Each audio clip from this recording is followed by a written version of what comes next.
So friends, today we are going to talk about the topic of nephron, that is known as the structural and functional unit of kidney. How many nephrons are present in each kidney? So the numbers are massive, and that is 1 million nephrons are present per kidney. If you talk about the diameter of the nephron, it is something about 20 to 30 micrometer. So it's 20 to 30 micrometer in diameter. The length is about 2 to 3 centimeter. So each nephron length is about 2 to 3 centimeter. Now, furthermore, when we understand it, what does nephron consist of? So a nephron consists of two main structures that we will see diagrammatically as well. So it consists of two main structures. The first structure, if we understand, then it is known as Malpighian body. Whereas the next structure, if we understand, then it is known as renal tubules. So basically, a nephron comprises of two main things, that is Malpighian body and renal tubules. So what is Malpighian body? Let us understand through the diagram. If you draw the structure of a nephron, we all have studied this structure in primary classes. So there is something like a Bowman's, a cup-like structure, which you call it as a Bowman's capsule. Furthermore, it leads to a tube-like structure, and that's what you call it as PCT. So this first structure, we call it as Bowman's capsule. The next structure, the next tube that follows the Bowman's capsule is known as PCT. The full form of PCT we are all aware of. It is known as proximal convoluted tubule. Furthermore, it leads to a thin tubule structure, which we call it as Henle's loop or loop of Henle. So write this as Henle's loop. In some of the book it is mentioned that it is known as a U-pin structure or U-shaped structure. Furthermore, it leads to another broad tube which is quite close to the Bowman's capsule, and it leads to another broad tubule. We call it as the collecting duct. So this is the structure of a typical nephron. Furthermore, after Henle's loop, the broad tube is known as DCT. DCT stands for distal convoluted tubule, and this tube is known as the collecting duct. So why do we call it as collecting duct? Because many nephrons empty their secretion or filtrate into this common duct, so we call it as collecting duct. So it keeps collecting the filtrate from other nephrons too, so it is known as collecting duct. So we'll draw some few more DCT. So it would be something like this. And further, it leads to a broad structure, and that's what you call it as duct of Bellini. Don't get confused between columns of Bertini and duct of Bellini. It is known as duct of Bellini. So now, let us understand the whole structure. As I said, this is a Bowman's capsule, and in the Bowman's capsule, there is a broad arteriole. Arteriole is a further branching of renal artery entering into the Bowman's capsule with a broad diameter. So we here call it as afferent renal arteriole. And from here comes out with a narrow diameter, that is what you call it as efferent renal arteriole. So this, it comes out like this. So this one, the one with the broader diameter, is called as afferent renal arteriole, whereas the one with a narrow diameter, which is coming out, so it is going inside and it is coming out, this is known as efferent renal arteriole. Now these arteriole is forming a tuft of capillaries inside, and this tuft of capillary is known as glomerulus. It is known as glomerulus. Now if we consider the what is exactly Malpighian body? So Malpighian body is this structure, this much structure. So Malpighian body can be considered as the structure which is formed by Bowman's capsule and the glomerulus. Glomerulus. So this is exactly the structure where the blood filtration is taking place. So blood enters from the afferent renal arteriole, gets filtered into the glomerulus and leaves through the efferent renal arteriole. Then onwards, let's come back to this, that is PCT.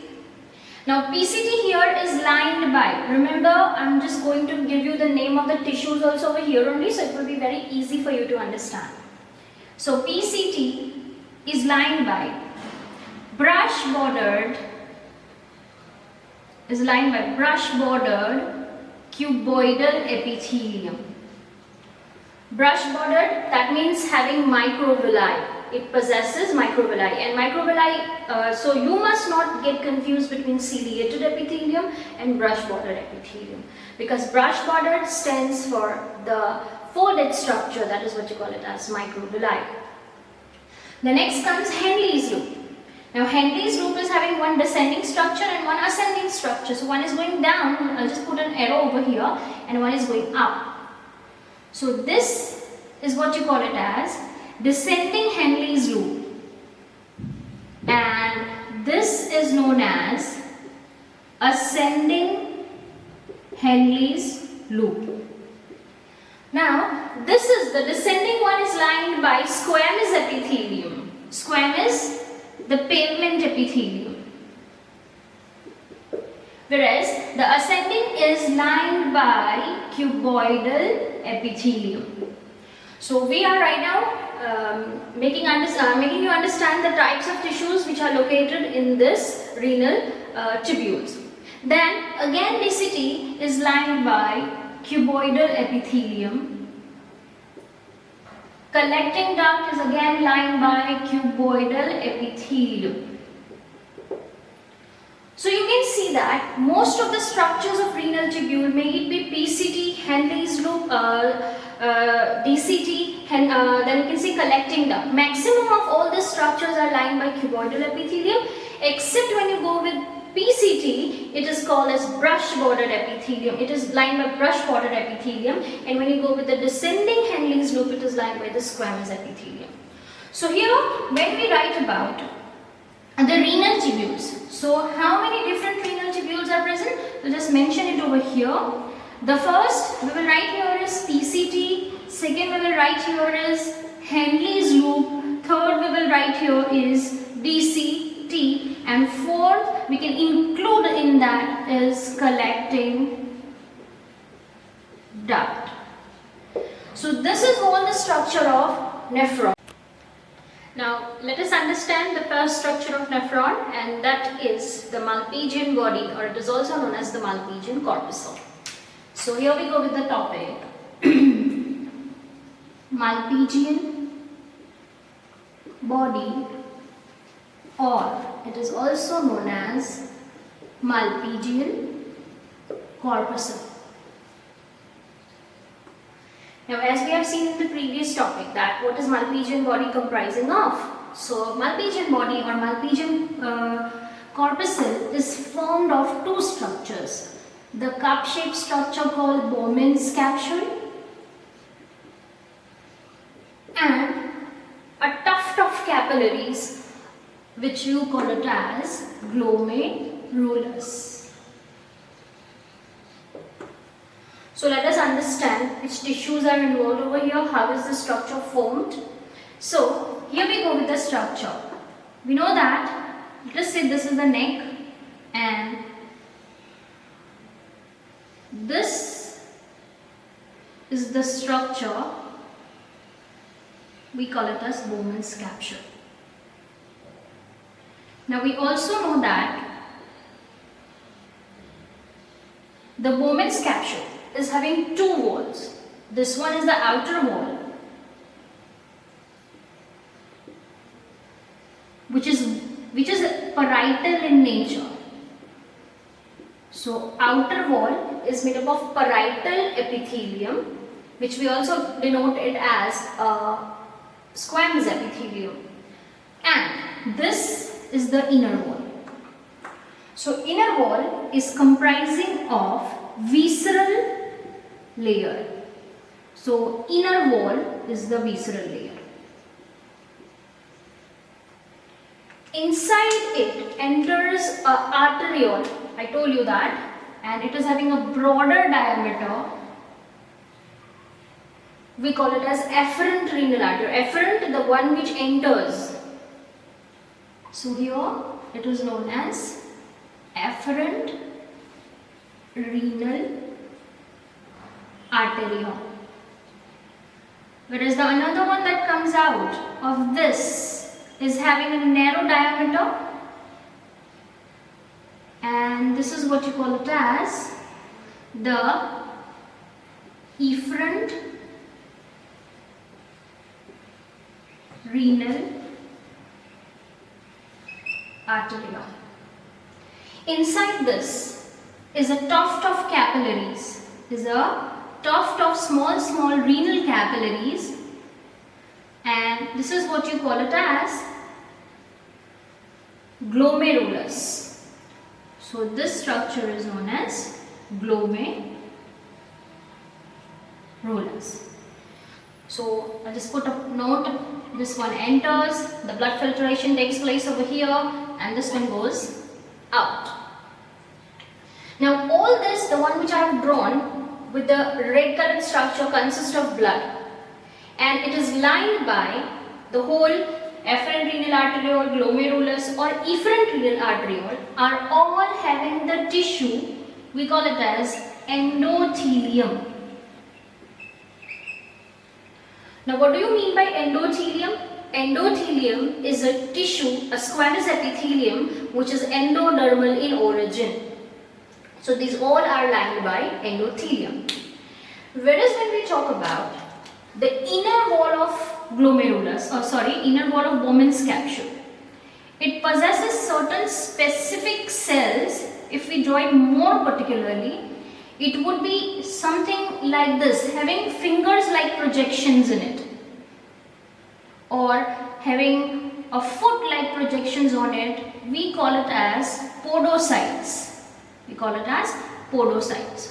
So let us say that on the inner wall, okay, so on the inner wall, that is the visceral wall, it has some cells, we call it as podocytes.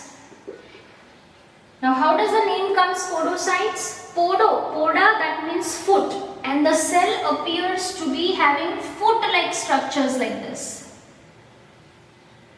This kind of cells are present. In between, another cell is in contact with this cell in this way, leaving some gaps. You can see that these are gaps over here, and these gaps in between the podocytes. So this is first podocytes, this is the second podocytes. I tell you again why it is called as podocytes. They have foot-like processes. So because they have this foot-like processes, we call them as podocytes, and they leave a gap in between them, and this gap is known as filtration slits.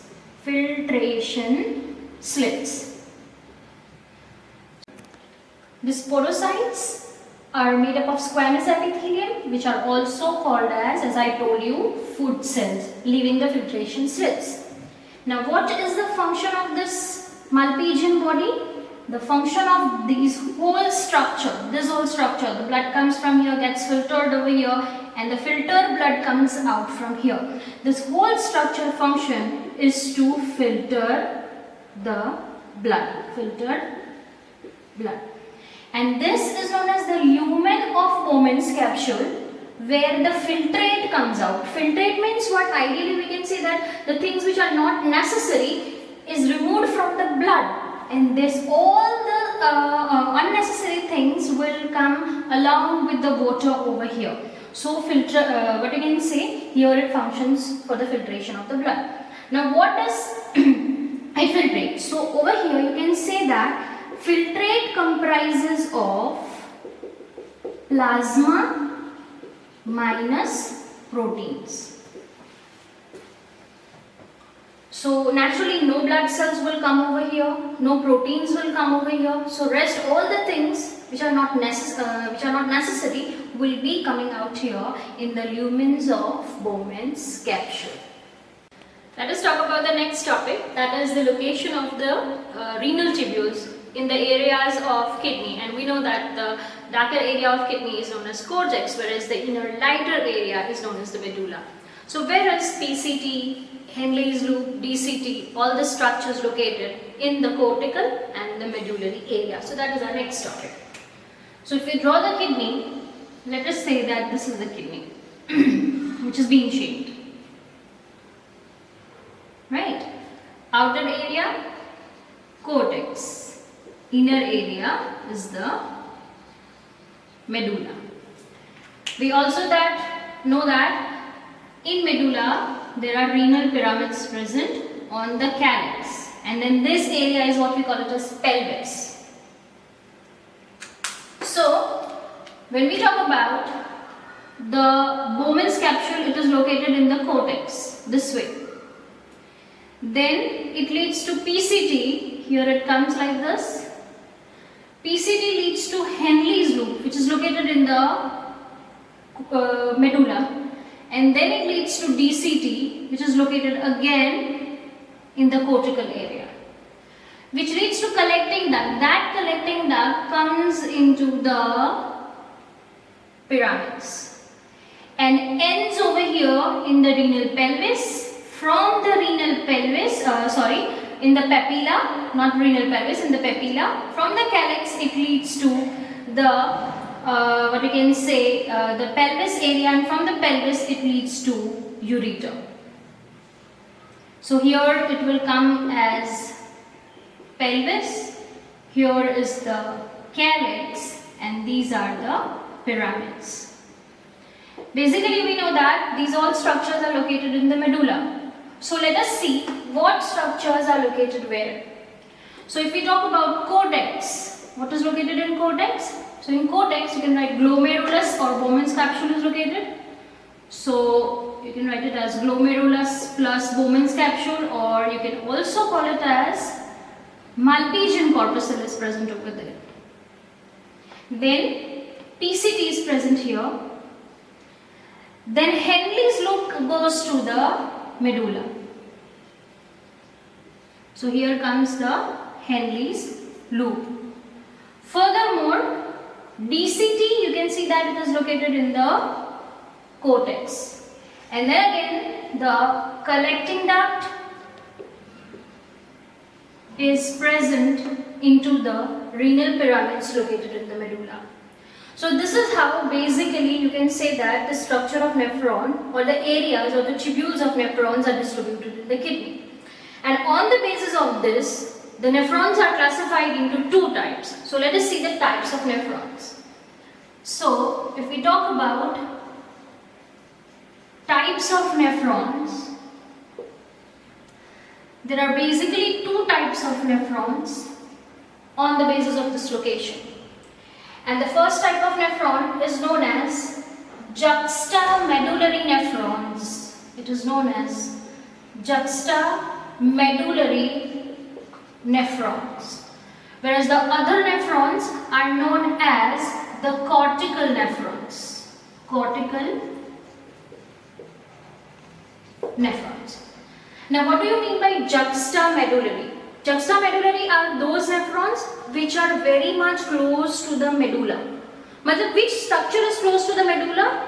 The structure which is close to medulla is the Henle's loop. So here we can say that these are close to the medulla, whereas these are located in the cortex. What do you mean by juxtamedullary? The Henle's loop of such nephrons, if I draw this Henle's loop, it is long. Whereas if I draw the cortical nephron over here, its maximum portion is located in the cortex and a very short Henle's loop is present. So it would be this. So this is the cortical nephron and this is the juxtamedullary nephron. Now here the next point would be the Henle's loop is long, whereas here the Henle's loop is short. You can write it as it is reduced or absent. Maximum nephrons found in a kidney are juxtamedullary nephrons. Sorry, they are cortical nephrons. So maximum nephrons which are present, they are comprising almost 85%. Because they are smaller in size, so they can acquire larger area. They can be occupying the space anywhere. So they are 85%, whereas these nephrons are just 15%. Now, if you talk about this nephron, there are some capillaries which are making a loop over this side. These are known as vasa recta. That we will see in the next topic. What is vasa recta?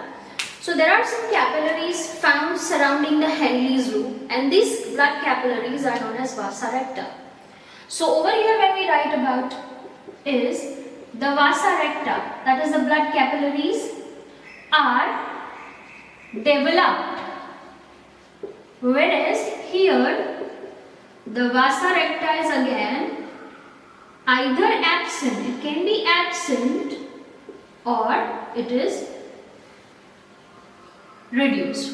So basically there are two main kinds of nephrons, as I said, and this is all about the length of Henle's loop. If it is longer the length of Henle's loop, it will be going deeper into the medulla, and such nephrons are known as juxtamedullary nephrons. Whereas when you talk about the cortical nephrons, they are very small in size because the Henle's loop is so small that it is just superficial. It is very superficial over here, and if we see that, suppose if the vasa recta is present over there or not, so it is not even sure about the presence. So this is all about the types of nephrons. Now we'll be talking about the post-renal urinary tract. मतलब after renal tubule क्या-क्या कौन से structures होते हैं. तो हमने देखा था कल कि like ये किडनी है और किडनी में से जो निकलता है वो स्ट्रक्चर को हम यूरेटर कहते हैं, और वो यूरेटर जाके मर्ज होगा कहीं पे यूरिनरी ब्लैडर में और वो होगा यूरेथ्रा में. कल हमने ये स्ट्रक्चर्स देखे थे ऐसे कुछ. ठीक है. तो what we have seen in the kidney, we have seen that it consists of Bowman's capsule, PCT, DCT. So if we write about the structure, we'll write here first is in the kidney. In kidney. So it is Bowman's capsule, which leads to PCT, that leads to Henle's loop, that leads to DCT, that leads to duct of Bellini, that leads to renal papilla. You can write it as papilla, which leads to calyx, and finally calyx leads to the pelvis. So this much area in the kidney is known as pre-urinary tract, pre-renal urinary tract. Pre means what? Before. And And now we are going to talk about, so this hole is known as pre-renal urinary tract. Now we'll see what is coming out of kidney. So this is all about in kidney. Now we'll talk about out of kidney. So out of kidney has, first point, pair of ureters. Ureters. What is the function of pair of ureters? Once the urine formation is taking place, urine is transported through the structures, and from the pelvis it comes to the paired ureters. So these are paired tubules which are lined by transitional epithelium. Now what is this transitional epithelium? As I told you in the previous lecture, it is also known as urothelium because only urinary ducts has this kind of epithelium. So this is a transitional epithelium. You can say that it is a multi-layered, and furthermore you can also say that it is also known as urothelium. And what is the function of this paired ureter? The function of this paired ureter is to transport urine from the kidney to the urinary bladder. Transports urine. Okay, fine. Then from this ureter, it leads to a structure, that is the following structure after the ureter is urinary bladder. So now we'll talk about another structure that is known as the urinary bladder. Now what is this urinary bladder? You can see this structure. This is known as the urinary bladder. Now this urinary bladder is composed of smooth muscles. So it is composed of smooth muscle.